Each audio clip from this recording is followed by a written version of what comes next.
अच्छा तो बेटा आज हम पढ़ेंगे ट्रिग्नोमेट्रिक रेशोज़ के बारे में। ये हमारे पास एक सर्किल है और एक सर्किल में 360 डिग्री होते हैं और ये सर्किल बराबर होता है 360 डिग्री या फिर हम इसको 2 पाई रेडियन लेते हैं, क्योंकि हमें पता है कि हमारे पास प्लेन एंगल जो होता है ये सप्लीमेंट्री क्वांटिटी है और प्लेन एंगल के दो यूनिट हम लेते हैं, एक रेडियन और दूसरा क्या होता है डिग्री। तो आप दोनों के अंदर ये वैल्यूज़ देख सकते हैं। ट्रिग्नोमेट्रिक रेशोज़ को समझने से पहले देखें, सर्किल को हम 4 हिस्सों में डिवाइड करते हैं। हमारे पास ये हर एक पार्ट, ये फर्स्ट हो गया, ये सेकंड, ये थर्ड, ये फोर्थ, इसको हम कहते हैं फर्स्ट कार्टेशियन कोऑर्डिनेट। क्या कहेंगे? First Cartesian coordinate. ये हो गया second Cartesian coordinate, third and fourth Cartesian coordinate. Okay, हर एक जो आपके पास कार्टेशियन कोऑर्डिनेट है, हर एक कंपोनेंट 90 डिग्री का होता है। तो देखें ये फर्स्ट कार्टेशियन कोऑर्डिनेट, या हम इसको एक्स वाई प्लेन भी कह सकते हैं, क्योंकि हमें पता है ये एक्स एक्सिस है, ये एक्स एक्सिस है, ये हमारे पास वाई एक्सिस है। तो हम इसको कह सकते हैं एक्स वाई प्लेन, यानी हम इसको कार्टेशियन कोऑर्डिनेट भी कह सकते हैं और दूसरा हम इसको एक्स वाई प्लेन का नाम भी देते हैं। ओके, तो ये देखें 0 से स्टार्ट होकर 90 तक, ये 90 डिग्री का एक आपके पास कार्टेशियन कोऑर्डिनेट या एक्स वाई प्लेन है। ये आपके पास सेकंड है, इसको हम कहते हैं -x प्लस का वाई प्लेन। और ये जो थर्ड होता है इसको हम कहते हैं -x माइनस वाई प्लेन। इसको -x माइनस क्यों कहते हैं? देखें ये हमारे पास x एक्सिस था, इसके बिल्कुल अपोजिट के अंदर जो इसका एंटी पैरेलल होता है वो होता है -x। ये हमारे पास अगर y एक्सिस है तो बिल्कुल इसके अपोजिट में ये क्या होगा? माइनस का y होगा। तो ये हमारे पास 0 से स्टार्ट होकर 90 तक, तो देखें ये आपका ओरिजिन पॉइंट होता है। ये 0 से लेकर 90 तक ये जो प्लेन है इसको हम कहते हैं, क्योंकि यहाँ पर x की वैल्यू भी पॉजिटिव है और y की वैल्यू भी पॉजिटिव है, इसलिए ये प्लस का x प्लस का y प्लेन होगा। सेकंड कार्टेशियन कोऑर्डिनेट में देखें तो ये स्टार्ट हो रहा है यहाँ से, देखें -x प्लस का y, तो हम कहेंगे -x plus y plane. Third cartesian coordinate में x की वैल्यू माइनस है और y की वैल्यू भी माइनस है, तो इसलिए हम कहेंगे -x minus y plane. Fourth Cartesian coordinate में x की वैल्यू प्लस है और y की वैल्यू क्या है? माइनस है। ओके, अब देखें ट्रिग्नोमेट्रिक रेशोज़ में आपको ये आपने ट्रिग्नोमेट्री जो मैट्रिक के अंदर चैप्टर नंबर 15 में आपने पढ़ी थी, अगर आपको ये याद है इनकी वैल्यूज़, वैसे इसका भी एक मेथड होता है वो हम निकालते हैं, लेकिन हम क्योंकि फर्स्ट ईयर में पढ़ रहे हैं तो हमें ये वैल्यूज़ याद होती हैं। अगर आपको ये वैल्यू याद है तो 360 तक आप इजीली वैल्यू को बना सकते हैं। पहले देखें साइन की वैल्यू 0 डिग्री पर 0 है, 30 पर 1/2, 45 पर 1/2, 60 पर रेडिकल 3/2, 90 पर 1 हो जाएगी। अब इसकी मैं आपको एक ट्रिक बताता हूँ। देखें फर्स्ट जो कार्टेशियन कोऑर्डिनेट था, अगर आप इन दोनों में देखें 0 हायर में से लोअर को माइनस करें, 30 माइनस 0 तो कितने का डिफरेंस आया बेटा? 30 का। 45 माइनस 30 करें तो कितना आया? 15 का। 60 माइनस 45 करेंगे तो कितना डिफरेंस आएगा? 15 का। 90 माइनस 60 करेंगे तो कितना डिफरेंस आएगा? 30 का। तो अब आप अगर आपको फर्स्ट कार्टेशियन कोऑर्डिनेट समझ में आ गया तो सेकंड, थर्ड, फोर्थ वो आप खुद ही बना सकते हैं। कैसे? देखें ये 90 पे ख़त्म हो रहा है, आप इसी 90 के अंदर यहाँ से स्टार्ट करें या यहाँ से 30 को ऐड कर दें। 90 प्लस 30 120, फिर 120 में अगला डिफरेंस देखें कितना है? 15 का। 120 में 15 ऐड कर दें 135 हो जाएगा। फिर नेक्स्ट डिफरेंस कितना है? 15 का, उसमें 15 ऐड कर दें 150 हो जाएगा। फिर डिफरेंस कितना है? 30 का, तो ये 30 ऐड कर दिया, कितना हो गया? 180 कंप्लीट हो गया सेकंड कोऑर्डिनेट। अब थर्ड पर आ जाते हैं, तो थर्ड में देखें वापस से यहाँ से स्टार्ट करेंगे, यहाँ से कितना डिफरेंस है 30 का? 180 प्लस 30 कितना हो जाएगा? 210। फिर उसमें कितना? 210 में 15 ऐड कर दें, कितना होगा? 225 हो जाएगा। फिर 15 ऐड कर दें, कितना हो जाएगा? 240 हो जाएगा, 40 हो जाएगा। फिर 30 ऐड कर दें, कितना हो जाएगा? 270। तो ये थर्ड कार्टेशियन कोऑर्डिनेट आपके पास कंप्लीट हो गया। ओके, अब इसकी दूसरी ट्रिक देखें। अगर आपको साइन की वैल्यू पता है तो आप 90 तक अगर आपको पता है तो 360 तक आप खुद ही बना सकते हैं। देखें आप फर्स्ट वैल्यू को हिडन करें, इसके पीछे देखें कौन सी वैल्यू है, उसे रिपीट करते जाएं, पीछे की तरफ रिवर्स में जाएं तो ये आ जाएगी रेडिकल 3/2 2, उसके बाद देखें कौन सी वैल्यू है 1/2, फिर अगेन रिपीट कौन सी हो रही है 1/2 और लास्ट में कौन सी वैल्यू है 0। इसी तरह से अगर आप 0 को हिडन कर दें, फर्स्ट वैल्यू को छुपा दें क्योंकि रिपीट नहीं होनी चाहिए वैल्यूज़, तो फिर आप पीछे की तरफ जाएं तो पहली वैल्यू कौन सी आएगी 1/2, दूसरी वैल्यू उसके बाद कौन सी रिपीट हो रही है 1/2, फिर उसके बाद क्या हो रही है रेडिकल 3/2, फिर उसके बाद क्या आ जाएगी लास्ट में 1, और इसी तरह से 1 को हिडन करके पीछे की तरफ जाएंगे तो आपको ये वैल्यूज़ मिल जाएंगी।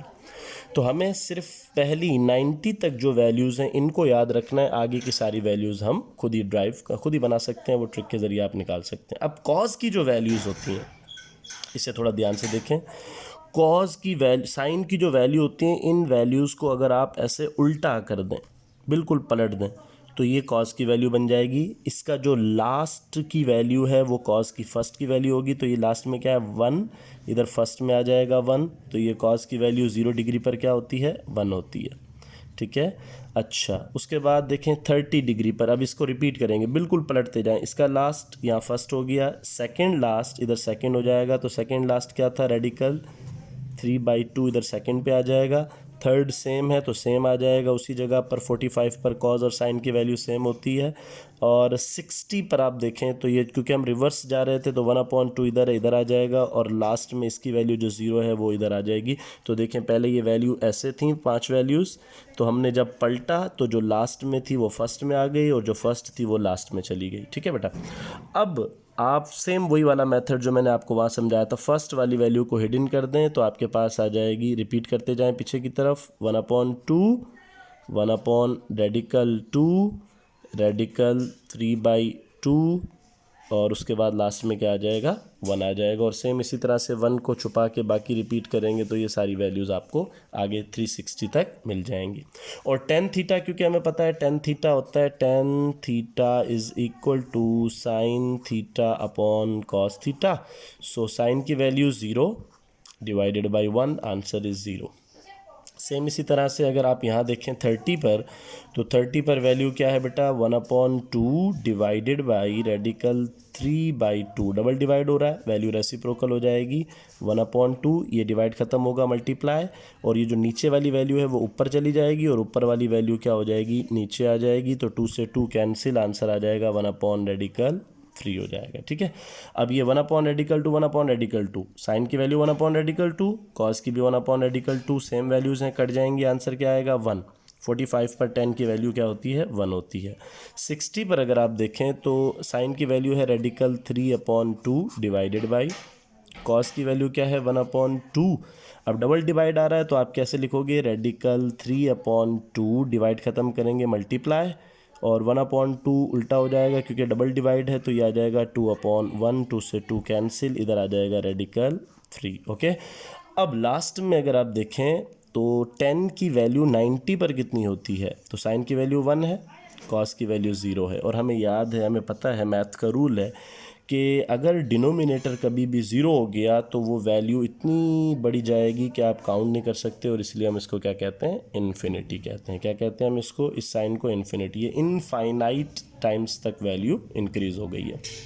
ओके, तो अब आप इसको वापस से उसी मेथड के ज़रिए रिपीट कर सकते हैं। फर्स्ट वैल्यू को आप हिडन कर दें, रेडिकल 3 रिपीट करें, फिर क्या आएगा 1, फिर रिपीट करें 1/रेडिकल 3 और लास्ट में क्या है 0, फिर इसी तरह से 0 को छुपा के बाकी वैल्यूज़ को रिपीट कर दें। ओके, अब आ जाते हैं इसमें, सर्किल को देखें। हमने पढ़ा कि ये हमारे पास x एक्सिस है, ये y है, ये x का अपोजिट है तो -x होगा, और ये y का अपोजिट है तो -y, और ये जो है ओरिजिन पॉइंट है। ओके, ओरिजिन पॉइंट क्या होता है बेटा, ओरिजिन पॉइंट उस पॉइंट को कहा जाता है जहाँ पर 2 या 2 से ज़्यादा लाइंस इंटरसेक्ट करें। ओके, उस पॉइंट को क्या कहा जाता है ओरिजिन पॉइंट, स्टार्टिंग पॉइंट है, यहीं से कोई भी वेक्टर ड्रॉ होता है। ओके, अब देखें इसमें एक और चीज़ मैं आपको समझाता हूँ। हमने ये पढ़ा था कि जब भी आप किसी भी वेक्टर को, पोजीशन वेक्टर को ड्रॉ करते हैं तो पोजीशन वेक्टर की डेफिनेशन यही है कि जो ओरिजिन से स्टार्ट हो। ओके, ये x axis minus x axis, y axis minus y, क्योंकि ये एक दूसरे के अपोजिट है इसलिए साइन चेंज हो गई, और ये ओरिजिन पॉइंट है। तो इसको हम कहते हैं x एक्सिस या x कंपोनेंट, और अगर पोजीशन वेक्टर हो तो सिर्फ पोजीशन वेक्टर के लिए हम यहाँ पर x कोऑर्डिनेट का वर्ड भी यूज़ कर सकते हैं, x कोऑर्डिनेट। ये minus x axis minus x component minus x coordinate position vector हो तो कोऑर्डिनेट यूज़ होगा। ये वाई एक्सिस हो गया, वाई कंपोनेंट हो गया, Y coordinate minus Y axis minus Y component minus Y coordinate. Okay, तो बेटा एक चीज़ आपने ध्यान में रखनी है, वो क्या कि जब भी कोई वेक्टर आप ड्रॉ करेंगे तो हमेशा याद रखना उसका जब भी आप एंगल निकालोगे तो वो with respect to X axis होता है। एंगल हमेशा एक्स एक्सिस से निकाला जाता है। तो ये 0 डिग्री है, 90, 180, 270 और ये हो जाएगा 360। ओके, अगर आप फर्स्ट कार्टेशियन कोऑर्डिनेट के अंदर कोई भी वेक्टर ड्रॉ कर रहे हैं और आपको कहा जाता है कि बेटा 45 डिग्री के एंगल पर आप वेक्टर ड्रॉ करें, तो आप एक्स कौन सा है, ये है, ये एक्स एक्सिस है, तो आप यहाँ से स्टार्ट करोगे। ये हमने एक वेक्टर ड्रॉ किया 45 डिग्री पर, तो ये ड्रॉ होगा एस से, यानी एक्स से वाई की तरफ ड्रॉ होगा। सेकेंड कोऑर्डिनेट में आपको कहा जाता है कि बेटा 45 डिग्री के एंगल पर आप कोई वेक्टर ड्रॉ करें तो आप x से ही करोगे, ये माइनस एक्स। ये नहीं है कि आप y से करोगे, y से नहीं करना, हमेशा x से करना होता है। तो वेक्टर ड्रॉ होगा इधर से, ऐसे माइनस एक्स से y की तरफ। थर्ड कार्टेशियन कोऑर्डिनेट में आपको कहा जाता है कोई वेक्टर ड्रॉ करें 45 के एंगल पर, तो आप इसको, ये x है क्योंकि x एक्सिस से ड्रॉ किया जाता है, तो आप x एक्सिस से इस वेक्टर को ड्रॉ करेंगे। फोर्थ कार्टेशियन कोऑर्डिनेट में अगर आपको कोई वेक्टर ड्रॉ करना है तो भी आप कहाँ से करेंगे, x से। हमेशा याद रखना है y से वेक्टर को ड्रॉ नहीं करना, x से करना होता है, तो हम x से ऐसे ड्रॉ करेंगे। तो अब कार्टेशियन कोऑर्डिनेट्स में जब हम कोई भी एंगल निकालते हैं तो हम यहाँ पर क्या लिखेंगे, थीटा इज़ इक्वल टू, आपने कहाँ से स्टार्ट किया बेटा, 0 + 5, वो एंगल जो आपको दिया गया वो एंगल 0 से आपने जो आपको एंगल 45 दिया गया था, 0 + 45 आंसर, टोटल एंगल आ जाएगा आपके पास 45। यहाँ पर आपको कहा गया कि सेकंड कार्टेशियन कोऑर्डिनेट में 45 डिग्री सर्किल में किसके बराबर होता है, तो यहाँ पर देखें बेटा, आपको जो फाई है वो कितना दिया गया, 45। तो आप क्योंकि इधर से x component minus x component से ड्रॉ कर रहे हैं, तो आप यहाँ पर लिखेंगे 180, हायर वैल्यू में से माइनस कर दें लोअर को, माइनस फाई जो आपको एंगल दिया जाएगा 45 इज इक्वल टू थीटा। ये सेकंड कार्टेशियन कोऑर्डिनेट का फॉर्मूला, ये फर्स्ट के लिए इस्तेमाल होता है। थर्ड में क्या करना है, थर्ड में आप क्या करोगे, एंगल हमेशा ड्रॉ होगा x से, यानी ये माइनस एक्स से, तो माइनस एक्स से y की तरफ होता है, y से कभी भी ड्रॉ नहीं होता। तो यहाँ पर आप लिखोगे 180 + phi is equal to theta. ये थर्ड कोऑर्डिनेट के लिए ये वाला फार्मूला इस्तेमाल करते हैं। और फोर्थ के लिए हम क्या करते हैं बेटा, यहाँ पर देखें एंगल कहाँ से ड्रॉ हो रहा है, x से, y से नहीं, तो हम उल्टा आएंगे, यानी 360 से पीछे की तरफ आएंगे। तो फोर्थ कोऑर्डिनेट के लिए होगा 360 - phi is equal to theta. तो फर्स्ट कोऑर्डिनेट, ये सेकंड कार्टेशियन कोऑर्डिनेट में एंगल फाइंड करना हो, ये थर्ड कार्टेशियन कोऑर्डिनेट में एंगल फाइंड करना हो, या फोर्थ कार्टेशियन कोऑर्डिनेट में एंगल फाइंड करना हो, तो ये उनकी वैल्यूज़ हैं, आपने ऐसे फाइंड करना है। ओके, तो देखें, जो जितनी वैल्यू 45 पर होगी, सेम वही वैल्यू आपको इधर 180 में से 45 को आप अगर माइनस करते हैं तो आपके पास आंसर आ जाएगा 135, और अगर 180 में आप प्लस कर दें 45 तो 225, और 360 में से आप 45 को माइनस करेंगे तो 315। तो बेटा आप ये याद रखें, 45, 135, 225, 315, इन सब पर वैल्यूज़ सेम होंगी। अब यहाँ पर चेक करते हैं, देखें 45 पर वैल्यू साइन की 1/2 है, 135 पर भी 1/2 है, और 225 पर भी वैल्यू क्या है, 1/2 है। तो ये वैल्यूज़ हमेशा सेम होंगी इस एंगल के ऊपर। यही चीज़ हम 30 डिग्री पर देख लेते हैं। अगर आपको कहा जाता है कि फर्स्ट कार्टेशियन कोऑर्डिनेट में बताएं 30 डिग्री पर वैल्यू कितनी है, ये 30 डिग्री हो गया, हमने 0 से स्टार्ट किया 30। यहाँ पर 30 डिग्री कहाँ बनेगा, ये 180 है, 180 से इस तरफ हम आएंगे और थर्ड कार्टेशियन कोऑर्डिनेट में, तो ये बनेगा इधर। तो 180 प्लस 30, क्योंकि इसमें हम इस तरफ से सर्किल को ऐड कर रहे हैं, तो ये कितना हो जाएगा बेटा 210। सेकेंड कार्टिजन कोऑर्डिनेट में देखें तो 30 एक्स कंपोनेंट से स्टार्ट होगा, तो 180 थर्ड में माइनस 30 इज इक्वल टू 150, तो 150 आ गया। थर्ड कार्टिजन कोऑर्डिनेट में क्योंकि एक्स कंपोनेंट ये है तो एंगल ऐसे ड्रॉ होगा, तो 30 डिग्री आपका यहाँ बनेगा और ये बनेगा 330 डिग्री। कैसे? 360 में से 30 को माइनस करें, क्योंकि हम यहाँ पर हायर में से लोअर को माइनस करेंगे, तो आपके पास ये आ जाएगा 330 डिग्री। ओके, तो अब इनको भी देख लें। 30 पर जो वैल्यू होगी वही वैल्यू 150 पर होगी, वही वैल्यू 210 पर, वही वैल्यू 330 पर होगी, लेकिन हाँ साइन बदल सकते हैं कार्टिजन कोऑर्डिनेट्स की वजह से। अब वो साइन को भी हम यहाँ पर देख लेते हैं कैसे चेंज होते हैं। देखें, फर्स्ट कार्टिजन कोऑर्डिनेट के अंदर जो आपके पास x और y हैं वो दोनों पॉजिटिव हैं, इसीलिए फर्स्ट कार्टिजन कोऑर्डिनेट में x और y की वैल्यू पॉजिटिव होगी। सेकंड में x माइनस है, y प्लस है। थर्ड में दोनों x और y की वैल्यू नेगेटिव होती हैं। फोर्थ में x की वैल्यू पॉजिटिव और y की वैल्यू क्या होती है? नेगेटिव। तो यहाँ पर देखें, क्योंकि x रिप्रेजेंट करता है cos को और y रिप्रेजेंट करता है sin को, रेजोल्यूशन ऑफ वेक्टर में हमने ये पढ़ा है। तो जहाँ पर x की वैल्यू पॉजिटिव है इट मीन्स कि cos की वैल्यू पॉजिटिव होगी, और जहाँ y की वैल्यू पॉजिटिव है sin की वैल्यू पॉजिटिव है। तो फर्स्ट जो कार्टिजन कोऑर्डिनेट होता है उसके अंदर तमाम वैल्यूज़ पॉजिटिव होती हैं, इसलिए हम लिखते हैं यहाँ पर all values are positive. Second cartesian coordinate में अगर आप देखें तो x की वैल्यू नेगेटिव है, और x किसको रिप्रेजेंट कर रहा होता है? cos को। तो cos की जो भी वैल्यू है उसके साथ क्या आ जाएगा? माइनस आ जाएगा। और y क्योंकि पॉजिटिव है इसलिए साइन की वैल्यू पॉजिटिव होगी, तो हम यहाँ लिखेंगे कि इसमें cos और उसका जो रेसिप्रोकल होता है वो यहाँ पर सेक जो होता है वो यहाँ पर नेगेटिव होंगे, साइन और उसका जो रेसिप्रोकल होता है कोसेक, ये पॉजिटिव होंगे और बाकी सारी वैल्यूज़ क्या हो जाएंगी? नेगेटिव हो जाएंगी।